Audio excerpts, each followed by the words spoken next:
Bakker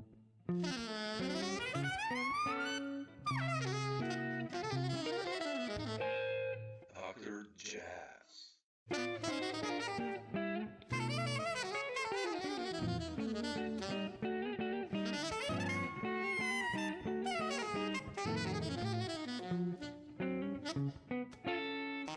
Greetings from Maribor. Okay, Maribor. Yes, yeah. I played there. I know. I saw you both or 3 times, as many times you played here. So. Oh, okay. So, but yeah, you know, I'll just jump in and yeah. Thanks first of all for taking the time. I appreciate it. You're welcome. I've listened to you since I bought that a live record on the concert when you played in Maribor here. So, and okay, trio, yeah. Yeah, I wanted to ask you about you know, you've done like the Bluebeard record, your last one, but your story, I saw you in Maribor both times, I think, with Joost Lijbaart. And when does your story with him begin? I think he's almost on every record of yours. Like, you seem to have a beautiful musical connection going on. Yeah, well, actually, we met just a year before we entered the conservatory. Oh, so, when was that? That was like, I was 19. Okay. So, you know, that must be somewhere in the 80s. I don't know, 87, 88, something like that. And we just connected, and we made a deal. These days things are different, but then it was like he would take care of business, I would take care of the music. You know, and it can help you when you are a starting musician. You have to start up your career, because to develop your music at top level and doing business as well is a very hard combination. Sure. Yeah. So I was happy with that deal, but nowadays other people represent me. But I still work with Joost. Yeah, but actually, what he did the booking in the beginning for the band, or yeah. Oh wow. He did. Okay. But we did a lot together as well. I mean, we were on the phone all day. We went to the post office every day, you know, sending CDs, and we took a lot of initiative, which was in those days rare. You know, but we wanted to conquer the world, because Holland is a very small country, and you know, it's a very small scene. It still is, actually. So there are good players, but it's very small. So it's, you know, it's very hard to make some money. So most musicians I know make their money being a teacher. Yeah. Which is a very honorable profession, of course. But I just besides, you know, some hours for a composition that I do on the classical department,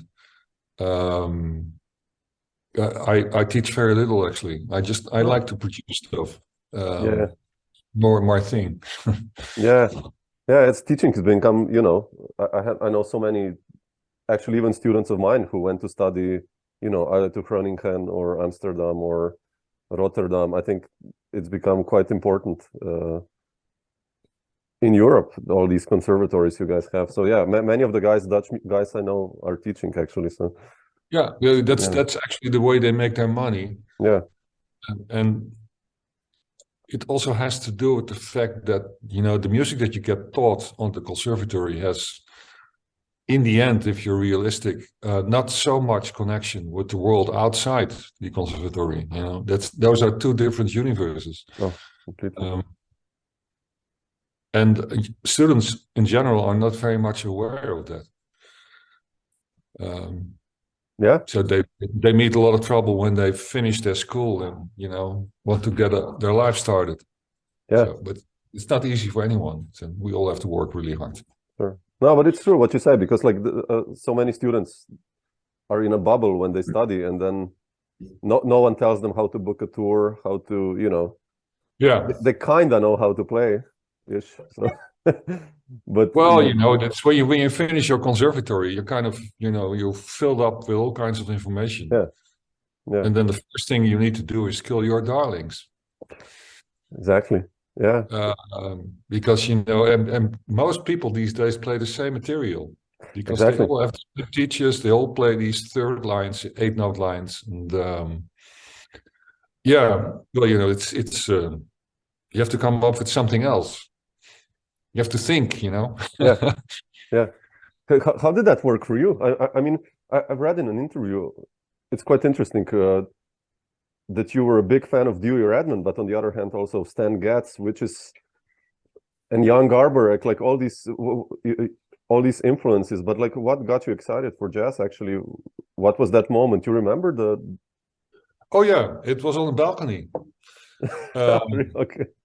But before I forget, many people think I'm influenced by Jan Garbarek, but actually I'm not. Okay. Let's be clear about that. I mean, I do respect him as a saxophone player, and I know he's a very good player, Sure. but I rarely listen to his music. Ah, okay. But somehow people think there's a connection. I don't know. Well, anyway, I was in Switzerland in 1976 or 1977, walking the mountains with my father and mother and two brothers, and we heard music. So we drove this Deux Chevaux, this Citroën, down the mountain, and we ended up in Montreux, the casino, and we walked up on the terrace. And I looked around, and I saw Stan Getz, I saw Dexter Gordon, Woody Shaw, Freddie Hubbard, George Duke, Billy Cobham. Wow. With beautiful women around him, having a lot of fun. So my father decided, I'll buy tickets for tonight, and it was called the Montreux Summit, which was a concert with all these guys and more, starting from 8 in the evening until 4 in the morning without a break. So that was like a life-changing moment for me. And then the next morning, I woke up in my hotel room, and I heard the most beautiful tenor sound I ever heard, and that was Stan Getz playing on his balcony in his bathrobe. Oh, I'm serious. Oh man, wow, that's a moment. And I come from classical music. That is my background. And I just thought, well, it seems that these people have such a good time. And that's so different from where I come from, that's the harsh discipline and stuff. And so I changed my instrument from piano to saxophone, and I started listening to jazz. Okay. Oh. So Stan is, for that reason and many other reasons, one of the greatest saxophone players I heard in my life. Yeah, beautiful lines. Yeah, sound. And very strongly connected to Lester Young, who is really important to me also. And actually, Dewey is also part of that. Coltrane is there in that line. Oh, sure. Porter is there in that line. Many players. Joe Lovano today is in that line. Yeah. And I love all these players that come from the Lester Young tradition. Yeah. That's my thing, the half legato. Yeah. And the melody, I think, with you, when I hear it, it's so much, the melody is so important, Yeah. And that is also from the swing area. Nowadays people, they start doing bebop. And I understand it. It's great music. But if you want to understand jazz, you have to listen to the swing music, because it's, and basically the improvisation is varying on the melody. Yeah. More than just playing ahead and then go into 8 notes, and play fast, complicated lines. Yeah. No, I agree. Coleman Hawkins, Ben Webster, all these guys, Paul Gonzalez, whoever. Yeah. Like, I love that stuff. Yeah. Uncle Ben. Yeah, exactly. He used to live in Amsterdam. Oh, really? I didn't know that. Yeah. Oh, really? Yeah. In the Jordaan, which is like center part of the city. And he would hire a room with a landlady who was, typical Amsterdam. She didn't spoke one word of English, but they were together for a couple of years. And Ben would play in a cafe around the corner, seriously, twice a week, sitting on a chair. And he was, a small man. And those days, which is like in the 80s, Amsterdam was a rough place. So, everybody was stoned, drunk, a lot of hookers. And a very noisy cafes, but as soon as Ben would start to play, everybody would shut up instantly. That's a thing. It's a big thing. Stan Getz had the same ability. Yeah. But when you mentioned these guys, like saxophone players, how did you learn? Did you like transcribe them then, or just listen and try to emulate the lines? Or I rarely transcribed because, in my opinion, everything that you put down on paper gets lost in the long run. Mm. So, you know, if you play along and memorize, it will never leave you. Yeah. So, you know, any solo that I copied by ear is still there. I can still play it. You know, it's and it's still there somewhere in when I'm operating. Though, you know, there's many different kinds of music have come along, and well, I didn't grow up in New York City. Sure. So I have other things to deal with as well for that reason. Yeah, you said other things come, like I've read you mentioned once that at that moment, I don't know, when you talked to one guy, that you're listening like to PJ Harvey, Foo Fighters, I think Miles Davis, Ligeti, and some, I don't know, someone. It's like a real strong variety of music. And where does this interest come from? I mean, we're Europeans, which in a way makes sense. Also, this. Well, you know, it's like, you know, my second love is painting. Oh yeah, I see in the background. Yeah. And if you want to understand painting, you have to understand the good stuff from the Egyptians up until now. And not only enjoy it, but also you have to be able to analyze for yourself why you think something is a great painting. That's the trick. And with music, it's the same thing. I'm from Europe, so I'm supposed to know, you know, the composed European repertoire. But not only that I know it, but I also have to understand why. What is the quality of it, you know? And that same holds for pop music, American pop music, English pop music. Yeah. It holds for Arab music, Brazilian music, Indian music. And I'm just interested in anything that has quality. And I need a lot of input because I know, you know, for one unit of output, I need 3 units of input, at least. So my workspace where I am now is just filled with, you know, scores and art books, poetry, and anything I can lay my hands on that I think is interesting. To get an idea, because it's all connected.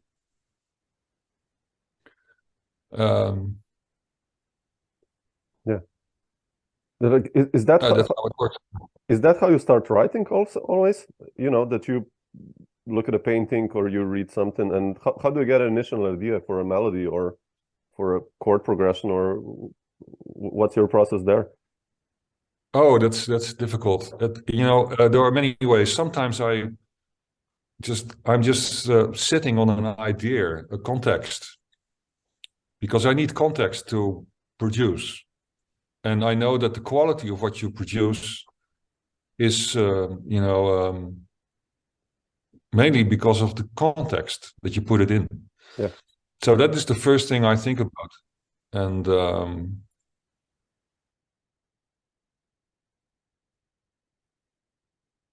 center of my working space. And then I start walking for weeks. And then, you know, any idea that comes up, I put it down on paper. And I just collect ideas. And then a few weeks later, I try to combine ideas. And then a little bit later, I try to check my ideas. So I have a piano. And I just, you know, make sure that I didn't make any mistakes. And then, well, then it depends with who I'm going to work. So sometimes I write out everything, even the piano scores. But, you know, the notes, everything. Sometimes it's more fake. And I work with people that are, you know, they want to have space to reinterpret what I produced. So it depends. Yeah. Do you change the music when you bring it to people after you play it, or you kind of? Yeah, sometimes during the first rehearsals, I keep on writing. That especially holds for melodies, because they just come up to me when I start playing. And that's for me the easiest way to compose a melody. If I sit down and try to compose a melody, you know, it's, I don't know. I just, and it's overrated as well. You know, if it comes down to composing, The trouble is in the center voices. You have to think very clearly about that. Yeah, definitely. Yeah. Yeah, no, that's why I mentioned melody already before, because when I listen to your themes and heads, and the line is always there, which kind of makes sense that you mentioned, that we talked about Ben Webster and Stan Getz and all these guys. It's joining the dots then, Yeah. Well, it's just, I think the saxophone is so close to the human voice. Yeah. That I came from a lot of notes. I can be honest about it. I played lots of notes. Fast, complicated, loud, high, low, the works. But then at some point I recorded Schubert's Winterreise. And that is actually not that difficult. It was something that, at home with my family, we used to play that on site during parties. You had a couple of wine, and then you would, choose a few songs from Winterreise, and it was just fun to do. But I started to study it seriously, and I ended up studying it for 3 months. And I found out that playing these melodies is just a universe in itself. Yeah. And that kind of influenced me in the way that I thought, well, I should move, because all these complicated, fast lines, who cares, except from some other saxophone players or students, that want to listen to complicated stuff. But in general, music is there because people want to have a great night. So I try to think of that as well. Oh, yeah. Yeah. Is that how you make a project also? Myself, I many times put myself into the ears and eyes of a listener. If I sit in the audience, would I be bored or not? Is that how you also envision making a project, or? Well, you have to understand that most listeners don't hear what you do. That's the reality. So they can feel the rhythm. And they hear what they see. And some melody. But, harmony is lost. Yeah, sure. Only musicians hear harmony. So, well, it depends on how you want to operate. But, this... I think, if you have complications in music, you're wise to hide them a little bit. Don't present them as, this is complicated stuff. Just hide them. Because if you look at the whole system, realistically, the thing is that a man invites a woman to have dinner. And then they go to a concert. And then the man hopes it will end romantically. So if your girl gets a headache from all this loud, complicated stuff, that won't be a great night. And so this man spent a lot of money on this evening without getting anything back, in return. So that used to be the case in the 30s of the previous century, but it's up until today, that's still the case. Sure, yeah. So, you have to think about those things. And it is art, but it's also, for a small part, entertainment. So there needs to be some kind of, Miles Davis knew that more than anything. He was smart about it. Yeah. Herbie Hancock, the same thing, and I think that's wise. Yeah, no, but still you have so much complexity in your music. I listen to Bluebeard, and there you have the tune Bluebeard Mace, let's say, right? Which it's a groove thing, but it's like always missing a beat, and which can trick a listener. But so you do sometimes quite tricky stuff also, but you hide it well. Of course, I hide it well. The trick with Bluebeard Mace is that the whole piece is in 6/8. Yeah. But the drummer is playing 5/8. So you get like a kadang. You're missing a beat, as you say. Yeah. But the thing is that the result is that it feels uncomfortable and a bit threatening, which it should, because it's about Bluebeard, That was the whole idea. Yeah. Yeah. How did you get the idea to make that project? I mean, where does I would never think of that. I mean, of course, an interesting character per se, but how did you get the idea to start doing a project related to? Well, I read a lot, and I found this sonnet by Millet, and she wrote a sonnet about Bluebeard in 1936 or 7. And she won the Pulitzer Prize, so she was on my radar. And in this sonnet, the original story is that this woman that married Bluebeard, without his permission, opens up a small secret room and finds the corpses of 7 of her predecessors. And then she calls in the help of her brothers, and they kill Bluebeard. That's the story. So it's actually a moral story about women shouldn't be too curious, and they shouldn't educate themselves, and they should be careful because, the world is threatening. But she changed it, Miles, and she turned the story around. So she opens up the room, and there's nothing there. It's an idée fixe. Have to check it. Okay. Yeah, and then Bluebeard returns, and he gets very angry about the fact that she broke his trust in her. And he says, well, you know what? You can keep the castle. I'll find another place. And I thought that was it made a light burn in my head suddenly, like, oh, here we have something, I can do something with this. So that's where it started. And how did you get then inspired to write tunes based on that? You like reread it or like investigated even more about that, or? Well, I started with Bluebeard, and so the first thing you end up with is Bartók, because he wrote his opera. So okay, I checked that out. Great composers, and I'm very aware of his abilities. And then I moved on. So I started to listen to Talk. Oh yeah, okay. And that was a boys band that after the first record they made, they really got serious. Run by this guy Mark Hollis. So they made 2 records, The Spirit of Eden and Laughing Stock. That I think, in my opinion, are the 2 probably most brilliant records from the 80s in the world of pop music. Check it out. I don't know them. And if you want to know where Radiohead gets it from, you put on these records. Oh, really? Okay, wow, okay. I love Radiohead. I mean, I'm such a fan, yeah. Yeah, but they have many influences, of course. Sure. But not all the influences, they don't mention them, but they're there. Talk is one of them. Jeff Buckley is another one, and I'm just interested in tearing apart music and see where it comes from. So you'll understand, where it comes, because it never falls from heaven. It's always from somewhere. You have combinations and things. So, yeah, but well, like that.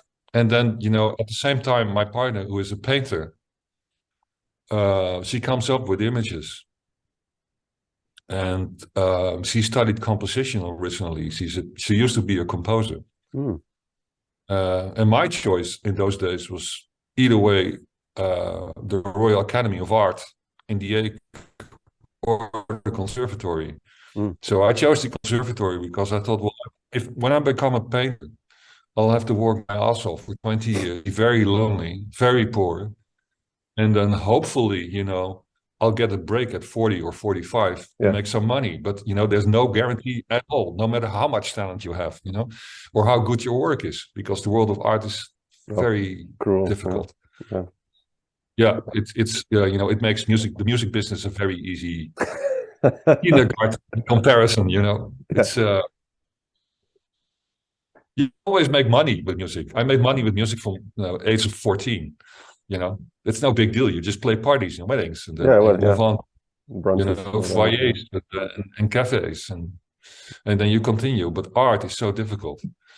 But because he's there all the time, I got all the inspiration from art. I could use it and could talk about it, and we had the incredible chance to do a couple of big exhibitions in Holland with some budget, because I make sculptures these days. I stopped painting. Oh, wow, okay.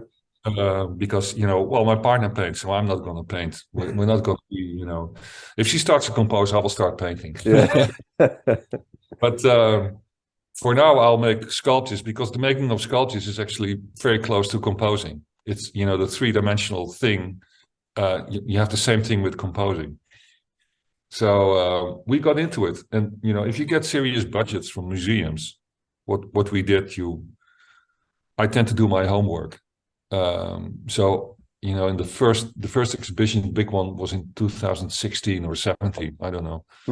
But I thought, well, as we're going to do an exhibition, I should know what I'm doing, what we're doing, and I shouldn't miss anything. So I read for like 6 months in a row to take out all the little black spots there were in my knowledge, and to make sure that I had very good sight on European art. And well, that I find that fun.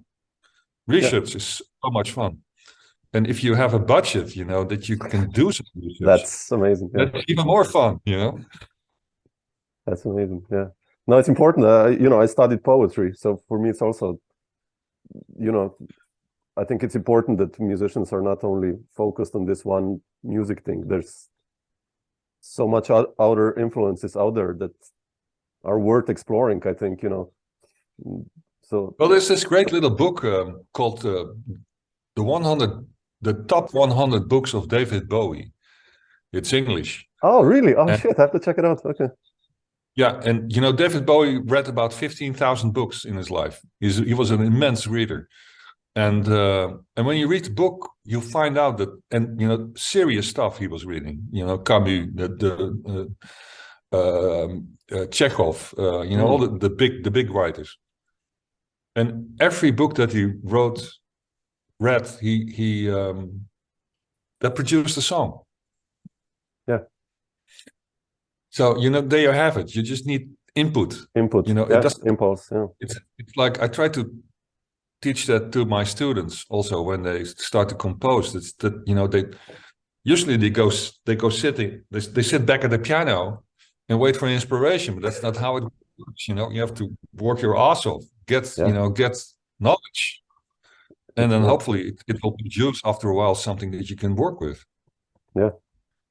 The same holds for poetry, which is also like it can be an immense inspiration. Yeah, I mean all art. Yeah, I agree. We just watched now like Basquiat exhibition in Vienna last month, and man, I was like, whew.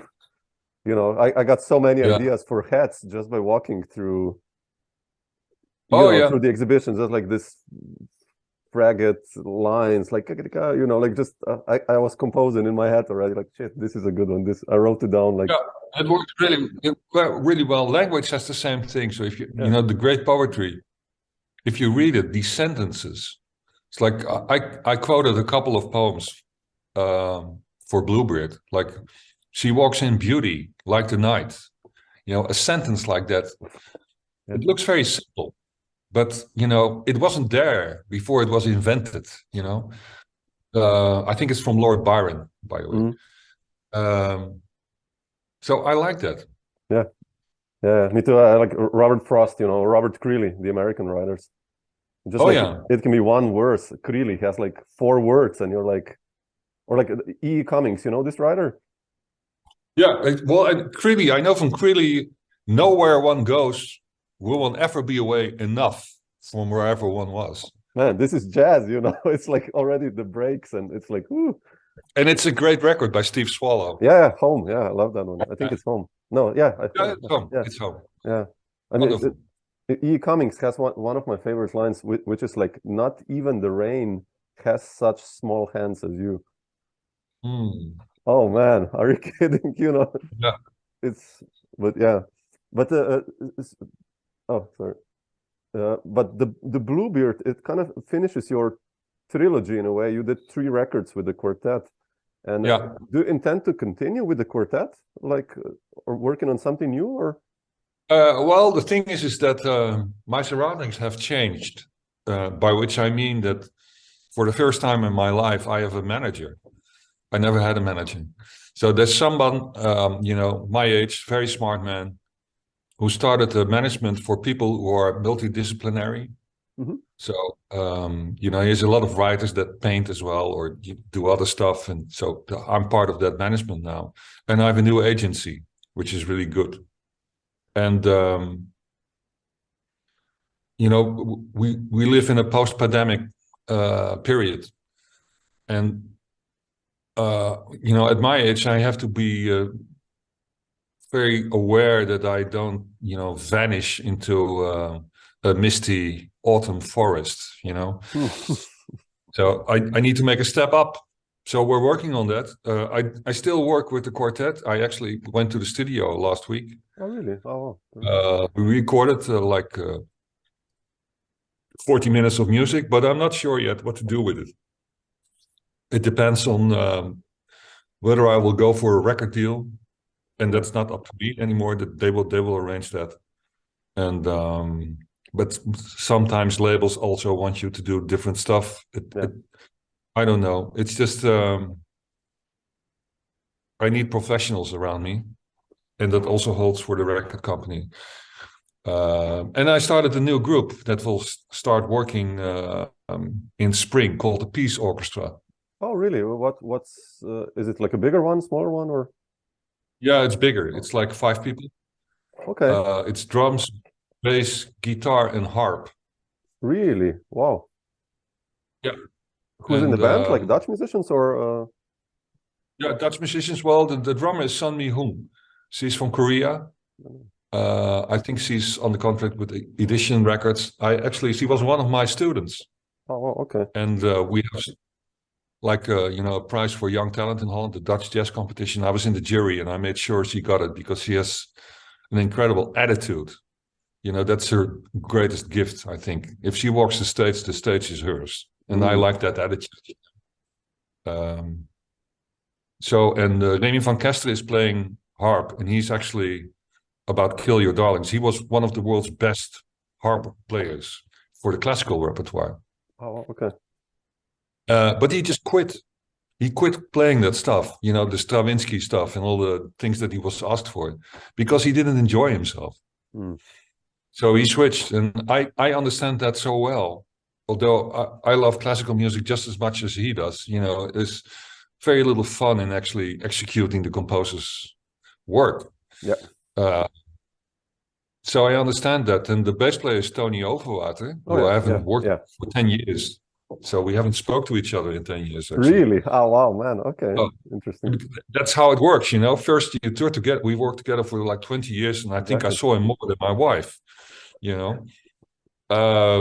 But then if you stop working together, you don't talk to each other anymore. That's how these things go with music. Or you meet up sometimes at a festival or something, But so I'm happy that he's back. And on guitar, there's someone from Lithuania, Ella Zirana. And she's like very young, 24. Wow, okay. Just finished her conservatory. But I can see and hear an incredible amount of talent. So I'm going to make her kill her darlings. Good. So new young people in the band. That's fantastic. Yeah, this provides new energy, and also for you, I think that it's fun because Sunmi is like 30. Yeah. Remy is like 32, and Tony is my age. So we have what's. I like it. Fantastic. Yeah. Speaking of, I wanted to ask you. You were speaking of being young, and you mentioned Amsterdam in the 80s was a tough place, right? I mean, I love Holland. Otherwise, my wife is Dutch, and I go there every year so many times. And we kunnen ook Nederlands praten, maar. Oh, wow. But how did you start in the 80s? You said, with Joost, you kind of built this thing together, and I know you did like A Matter of Conviction in '92. Like, how did you start getting gigs? What were the most important first tours or gigs that you got actually in? If you remember. Well, I think we started trying to conquer Germany and Switzerland. That's where it started. So sending a lot of, everything went by post and fax. So the first thing I bought when I started living in Amsterdam 40 years ago was I bought a fax with a wireless phone, which was like very hip in those days. So I would walk around and fax all day long and then go to the post office every day, just sending stuff to Switzerland, Austria, Germany. They had all these jazz kellers, a lot of small festivals. So we started working there. and then at some point we made Star Treks, which is from 1996 with pop songs, and that was a big hit in Germany. We sold like 60,000 copies over there, and so that was like the first break. We got better festivals to play after that. We did a big tour in Canada. Really? You know, Oh wow! Ken Pickering still did it, so we did Montreal, Quebec, Edmonton, and Vancouver. Yeah. And then I got the chance to do the recording in the beginning of this century in New York with Paul Bley, Peacock, and Motian. Yeah, I wanted to ask you about that. How did that happen? I mean, that's a terrific record. I mean, Paul Motian and all these guys, like, it's just like... How was that like? I mean... Well, actually, I'd made a record with Misha Mengelberg, the Dutch piano player, dear friend. And I just sent it to Paul Bley because I got his address. Oh, wow. And just, you know, I forgot all about it. And 6 weeks after that, he just called me. Really? Yeah, and his first line, I will never forget, was, well, Yuri, I think we can do a little bit better than that. That's terrific, man. So we talked a little bit, and I said, well, you know, I can't make another duo recording because my record company will not allow me. So can't we do it with a group? And he said, well, who is your favorite rhythm section? I said, well, I would say, with you in mind, Paul Motian, Gary Peacock. Well, give them a call, he said. Okay. So I did. And both responded very equally. They said, well, if Paul loves it, we'll love it too. Yeah. So we got a date set in New York, and my record company, those were the days, you know, you had budgets. Man, so they hired a very good big Bösendorfer for Paul. And we did an analog recording and a digital recording, so simultaneously. James Farber was there recording it, one of the great engineers. Jimmy Katz was there to make photographs.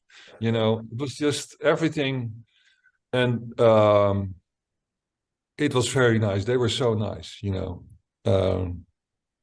And I finally understood Paul Motian when I started playing with him, because I always thought of him as being a hip drummer. But if you play with him, it is the feel of like you're playing with Philly Joe Jones. Wow. But then you take out 50% of Philly, and then you get Paul Motian. So, you know, it has a very deep groove that you feel when you play with him. With the breaks, pauses, yeah. It's like the same thing with Billy Hart. You know, if you listen to him, it's like almost abstract. But if you play with him, you feel like this very deep pulse.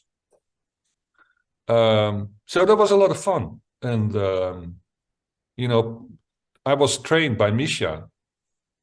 He was like my second conservatory, so to speak. So he did everything to make my life miserable, just to teach me, you know. And anything I would play that wouldn't be perfect, he would destroy. But I learned so much from him. And then I was a bit nervous to go to New York and do this recording. And Misha said, well, you know, you can handle me nowadays. So Paul Bley should be no problem at all. Beautiful, man. Did you, with that band, with Paul, with two Pauls and Gary, did you play a gig ever or something like that in New York or not? Well, I did some trio stints with Paul Bley and Charlie Hayden. Really? Oh, man.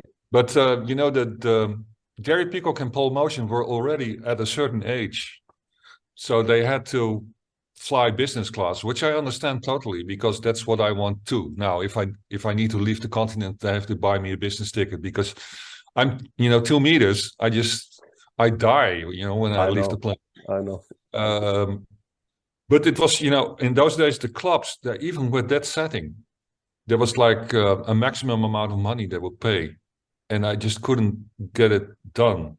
So I did a couple of festivals where Paul was there, and they just, you know, got Charlie Hayden with it. And we did some trio. And that was really nice too, because he was my second favorite bass player. That's Gary Peacock and Charlie Hayden. That's like... Yeah. It's like... How was Charlie like? Very different. Very different. A very sweet, precise, almost shy man. And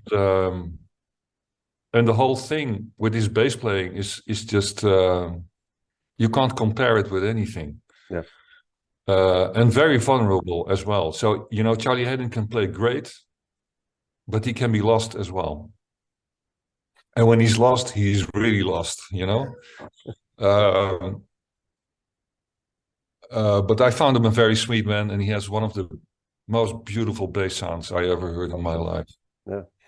But it's from a very different tradition, you know. So there's no Ray Brown in his playing whatsoever. He's just playing the bass as being a singer in a choir. That is basically how he does it. He plays by ear. Yeah. You know, he has. If you look at his fingering, there is no fingering. You know. And like with Gary Peacock, what I learned, because he has strange fingering sometimes too, and then, you know what is happening. But that happens because he makes his decisions at the very, very last moment, which makes it very comfortable to play with. So if I make my turn to a different chord, he just waits and waits and waits until he makes certain that I'm there, and then he comes with me. But then he's somewhere up here, and he needs to go back very fast, or you know. Yeah. But it's very comfortable to play with, because I hate it when players turn before I turn. You know, it's kind of it's immediately a dead end road for them. You know, you can't produce any tension and release that way. Yeah. So all should be laid, and all should change at a different moment. That's the trick. Yeah. That's the trick of the quartet. If we play just a normal cycle, you know, it works because everybody plays the change at a different moment. If you all play it at the same moment, it sounds horrible. Yeah, definitely. No, it's like, did you record something with that stuff with Charlie? Like those live gigs, were they recorded or? No, well, there should be some recordings. Shit, But I have no idea where it is. Okay. Also, I still have some alternative recordings with Gary and Paul. Oh man. And Paul Motian on DOT, you know, the digital tape. Yeah. But I haven't looked in it to. There's a couple of tracks that are actually nice. But somehow we didn't use it. I don't know. It's like it's gonna be like, you know, when the Lost Coltrane recordings come out, it's gonna be like this now. I think in it's probably 15 years you'll release it like the last the joke. Yeah, well, the joke that I made with my record company then was, you know what? If I die, you just bring out everything, you know, in a coffin, and you call it the completely dead Yuri Honing. I love that. Oh shit! Then like every fan has like a coffin on their CD cupboard. Or Yeah. It should be fun. Exactly. Yeah. No, but yeah, beautiful. No, I wanted to ask you about that with the Pulse, and it's such a nice record. You know, it's and how you got into that. It's really interesting because it's in your discography and your work.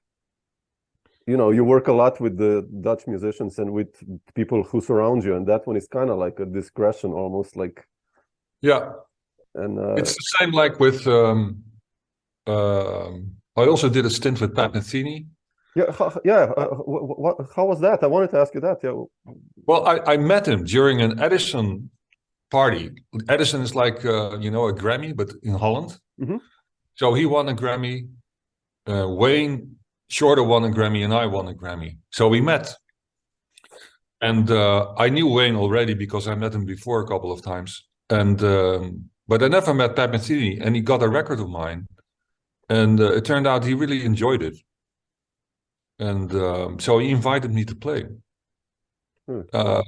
with Scott Colley on double bass. Wow, beautiful. Yeah, and no drums. So that was fun. Like you did gigs or? No. Well, we played the North Sea Jazz Festival. Really? That's what we did. But you know, I'm more. If I listen to guitar, I tend to listen to John Scofield. I'm in a different corner, you know. Yeah. Pat Metheny is a great guitar player. He has immense repertoire, but somehow Scofield is closer to my heart. Dirty, gritty. Yeah. Well, it's just it feels more human somehow, you know. Also, I had a plan to record with him. With Schofield?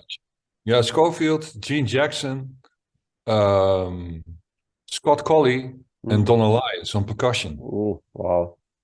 And that was in 2002. And I met Schofield, and we talked about it, and he was very interested. You know, he's a really nice man, and I know, an impeccable guitar player that is not ashamed to make mistakes, which I think, you know, is great. You know, mess it up on stage. And but then my record company and the other company that I worked with went both bankrupt due to the crisis in the record industry. So I had to call them off in one afternoon, and it was like one of the baddest days I had in my life. Yeah, that would have been, man. Yeah. I hear you and Sco actually together. That would be a nice. You know, my favorite Schofield band is the quartets with Lovano. When they go out, you know, a little bit. I love that stuff, and I think that would be cool with you guys. Yeah. And Lovano, I know Lovano too, and he's my favorite player. Nowadays, if you come down to saxophone players who are still alive, that's Joe Lovano, and we share a lot of things. Like we're both, you know, we admire Stan Getz and Dewey Redman, and he admires Dewey Redman as well as I do for the same reasons. You know, the incredible, impeccable melodies that this man produces. Yeah, and he's up until today very much underrated. I think as a saxophone player. Man, I love Dewey stuff. Yeah, I mean, you know, of course, with the quartet with Keith, but even other stuff that he did. It's like all the stuff with Ornette is great too, and the stuff that he did with Dewey Redman. Oh yeah, no, the Don Cherry. Sorry, Don Cherry. Yeah, sure. That's great too. Yeah, I love those guys. Like he should be way up higher there. Yeah. I think he's one of the great. He's one of the great tenors. He belongs, you know, in the neighborhood of Joe Henderson. Yeah. No, these guys. It's funny, you mentioned Dewey Redman to students nowadays. No one will know him, almost. No. They will know the last name, of course. Yeah. It's the same with Paul Bley. They're not aware of Paul Bley either. Though he made the best solo piano recording ever. Much better than the Canon concert. But nobody knows it. It's called Open to Love. Yeah, sure.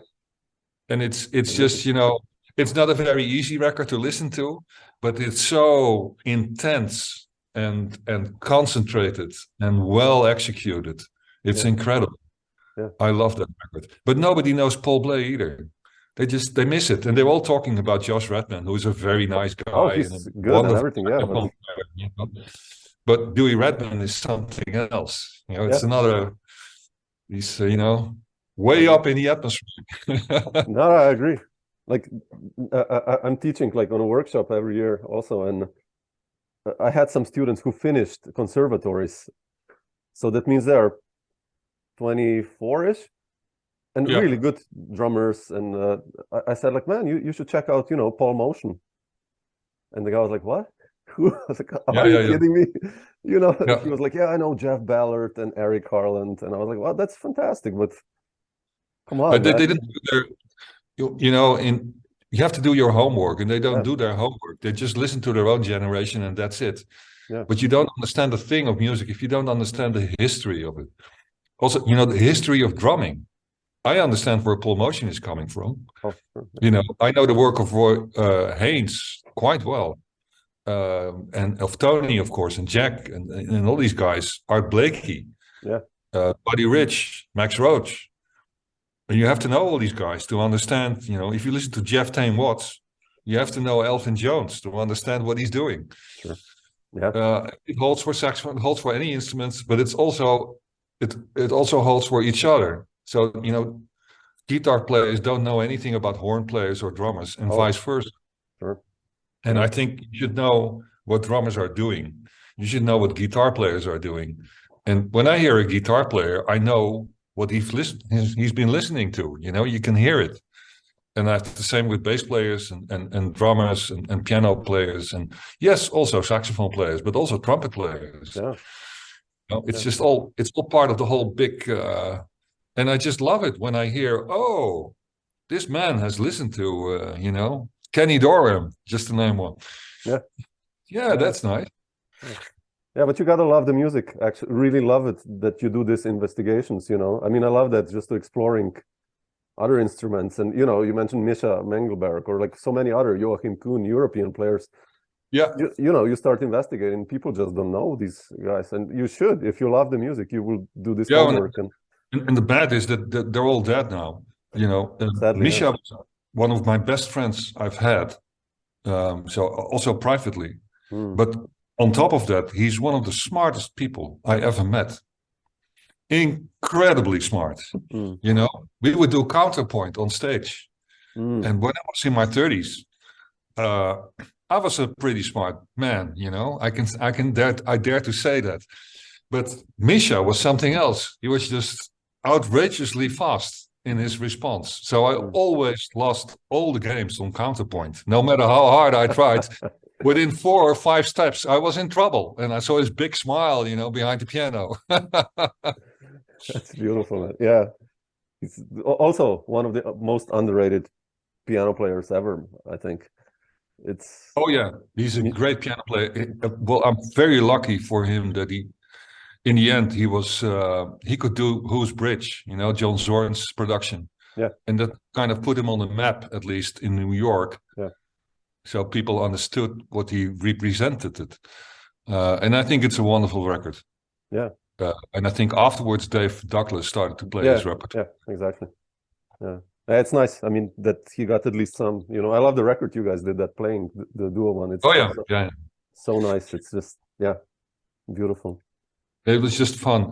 I know when we met in a cafe next to the Concertgebouw, and we got along instantly because we share the same sense of humor. So kind of absurd, kind of extreme, kind of, I don't know how to describe it. But any time we met, we would be immediately in a conversation at great depth. Yeah. And so we had this conversation, and I invited him, well, shall we record? And he said, yes. And he said, you want to rehearse? I said, no. Okay. He said, yes. And so I started sending him music by fax. And after 30 minutes or so, he called me quite angry. And he said, what do you expect me to do? To play your stuff or something? Do I need to read it? You expect me to study it? I'm not going to do it. I throw it all in my garbage can here. So you can continue sending me music, but it will end up in the garbage can. So I had to laugh. And I said, well, okay, you know what? I'm not going to play your pieces either. And he said, deal. So from that moment, any meeting that we had was just, we didn't even agree upon a key. You just had to figure out where the hell you are, and that was a lot of fun. Yeah, beautiful. Yeah, it's so nice to hear that. Yeah, but Yuri, not to take too much of your time, I just wanted to ask you, like, to end, like you said, you have a new band coming up, and what can we expect from you in the next year, like following music-wise? Like, you recorded a new quartet, you said also, like, where are you going? Or some gig-wise? Well, there are a couple of things going on.